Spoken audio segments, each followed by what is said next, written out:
से ज्ञान होता है, पूरा देखिएगा। एक गांव में जो है एक राजा रहते थे, और वो राजा जो है उनके घर में एक लड़की का जन्म हुआ। राजा जो है दिखाने के लिए पंडित जी के यहाँ गए, तो पंडित जी बोले कि आपकी लड़की तो बहुत भाग्यशाली है, बहुत अच्छी है, पर एक ही कमी है कि ये लड़की जब बड़ी होगी, जब अपने ससुराल जाएगी तो इसके पति खत्म हो जाएंगे, बाकी सब कुछ ठीक है। अब ये सुन करके राजा जो है बहुत चिंतित रहने लगे, और उसके बाद जो है रहने लगे चिंतित। दिन पर दिन ऐसे ही करके काफ़ी दिन बीत गया। लड़की भी धीरे धीरे बड़ी होने लगी। जब बड़ी होने लगी तो करते करते अब लड़की शादी के लायक हो गई। उसके बाद वो अपने पिता की तरफ देखती थी, जब भी देखती तभी उसके पिता बहुत मायूस जो है बैठे रहते। वो अपने पिता से पूछने लगी, पिताजी आप इतना उदास क्यों रहते हैं, क्या बात है, आप बताइए ना। पिता कहने लगे कि नहीं बेटी, क्या बताऊं, कि बताने लायक नहीं है, तुम छोड़ो, तुम सुन नहीं पाओगी। कहने लगी बेटी नहीं, मुझे बताइए पिताजी, मैं सुनूंगी। तो कहने लगे बेटी ऐसे ऐसे पंडित जी बताए हैं कि तुम्हारा शादी होगा, तुम अपने घर में जाओगी तो तुम विधवा हो जाओगी, इसीलिए मैं हर समय चिंतित रहता हूँ। तुम्हारे माँ से नहीं बताता हूँ कि वो भी चिंता में पड़ जाएंगी।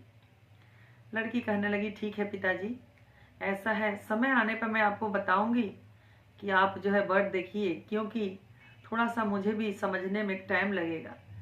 इतने में जो है अब लड़की सबके कहे सुने में आकर के जो है शिव चर्चा में जाने लगी, शिव गुरु के मंदिर में जाने लगी। ऐसे करके जाते जाते जो है कुछ दिन बीता, तो शिव गुरु जो है मंदिर में साधु के रूप में दर्शन दिए।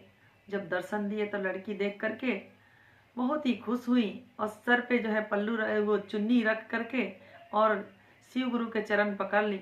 शिव गुरु बोले कि सदा सुहागन रहो। अब लड़की सुन करके बहुत खुश हुई कि मैं यही चाह रही थी कि सदा सुहागन का जो है मुझे वर मिल जाएगा। अगर शिव गुरु कह देंगे तो हमें चिंता किस बात की है।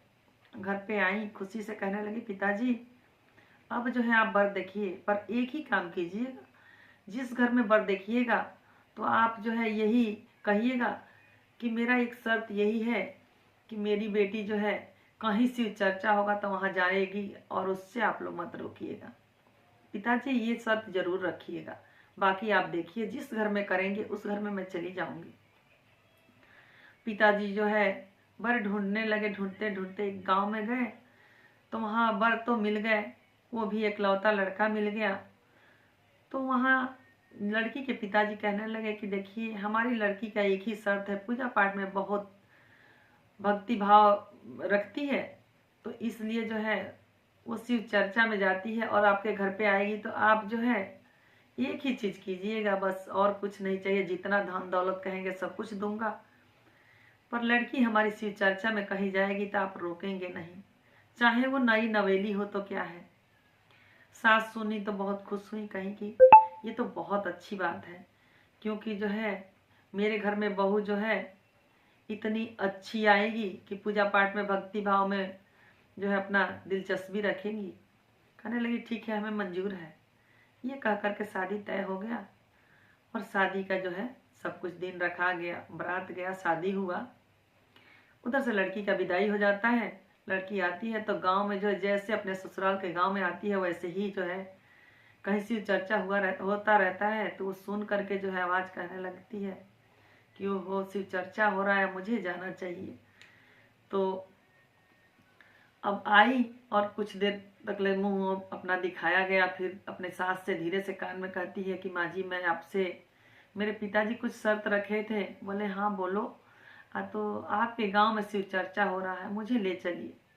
कहने लगी कि अभी तो तुरंत आई हो और लोग बाग क्या कहेंगे। कहने लगी कि माँ जी आप तो मुझे वचन दी थी। कही कि ठीक है चलो। अब सबकी बात टाल करके एहसास लेकर के अपने गांव में चल दी। वहां गई, कुछ देर बैठी, होनी का समय का जो है अपना वो हुआ, होनी हो गया, पति जो है उस औरत के खत्म हो गए। सब जाके कहने लगे जल्दी चलो जल्दी चलो, ऐसे ऐसे हो गया, आपके लड़का खत्म हो गया, इनका पति खत्म हो गए। अब माँ जो है दौड़ी दौड़ी वहां से जो है उस लड़की के सास अपने घर दौड़े जाती है बेटा के ऐसे सुन करके, पर पत्नी नहीं उठती है। वो रोती ज़रूर है और इंतज़ार करती है कि जब वहाँ पर जो है शिव चर्चा हो जाएगा और आरती हो जाएगी तो दया लेकर के ही जाऊंगी। अब तो जो मेरे किस्मत में था वो तो हो ही गया। जब 3 घंटा बीतता है तो आरती होती है और दया मांग करके अपने पल्लू में लेकर के दया वहाँ से लेकर चल देती है और पूछती है कहाँ पे। यहाँ सब लोग कहने लगे आप जाके क्या करोगे, वो तो शमशान में लेके चले गए। सबसे पूछती है यहाँ शमशान कहाँ है। कोई उसी में दयालु होते हैं, लेकर के गए और कहे कि यहाँ पर है शमशान।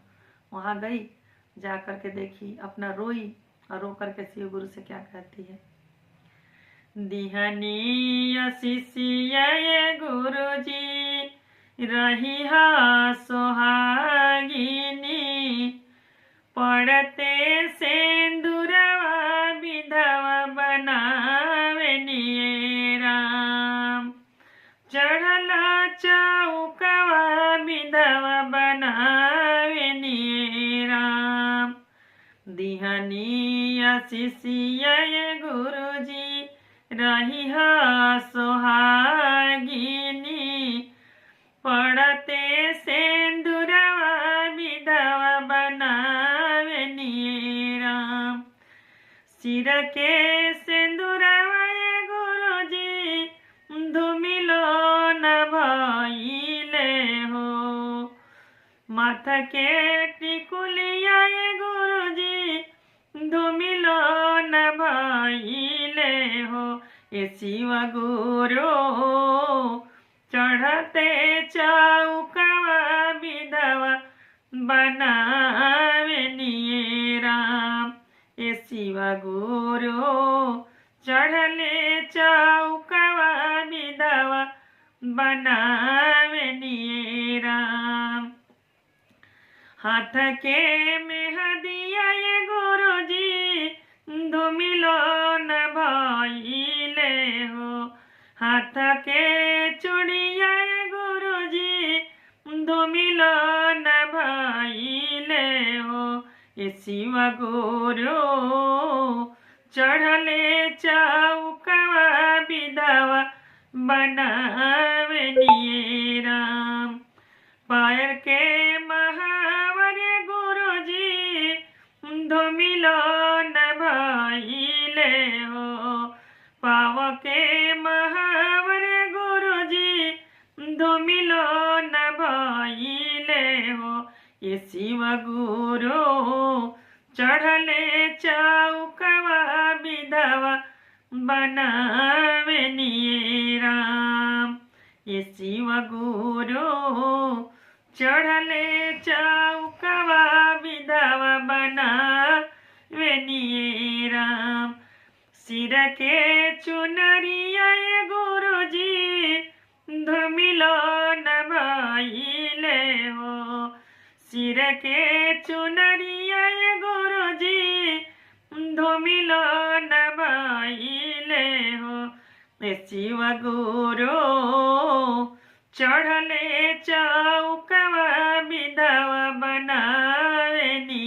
राम, दिहनी आशीषिया गुरु जी रही सोहागिनी, शिव गुरु चढ़ले चौकवा विधवा बनावेनी राम। इतने में जो है एक साधु के रूप में एक वहाँ पे आते हैं, शिव गुरु साधु के रूप में आते हैं और आकर के जो है वहाँ अपने कमंडल से पानी निकालते हैं और छिड़कते हैं। इतने में वो जीवित हो जाते हैं और सास कहने लगती है, बहू तुम बहुत अच्छी हो, इसके लिए हमें क्या करना चाहिए, हम भी शिव चर्चा करेंगे। तो कहते हैं, पहले में दया मंगिहा दूसरे में चर्चा हो, ए सासू तीसरे में शिवा गुरु प्रणाम हो राम, पहले में दया मंगिहा दूसरे में चर्चा हो, ए सासू तीसरे में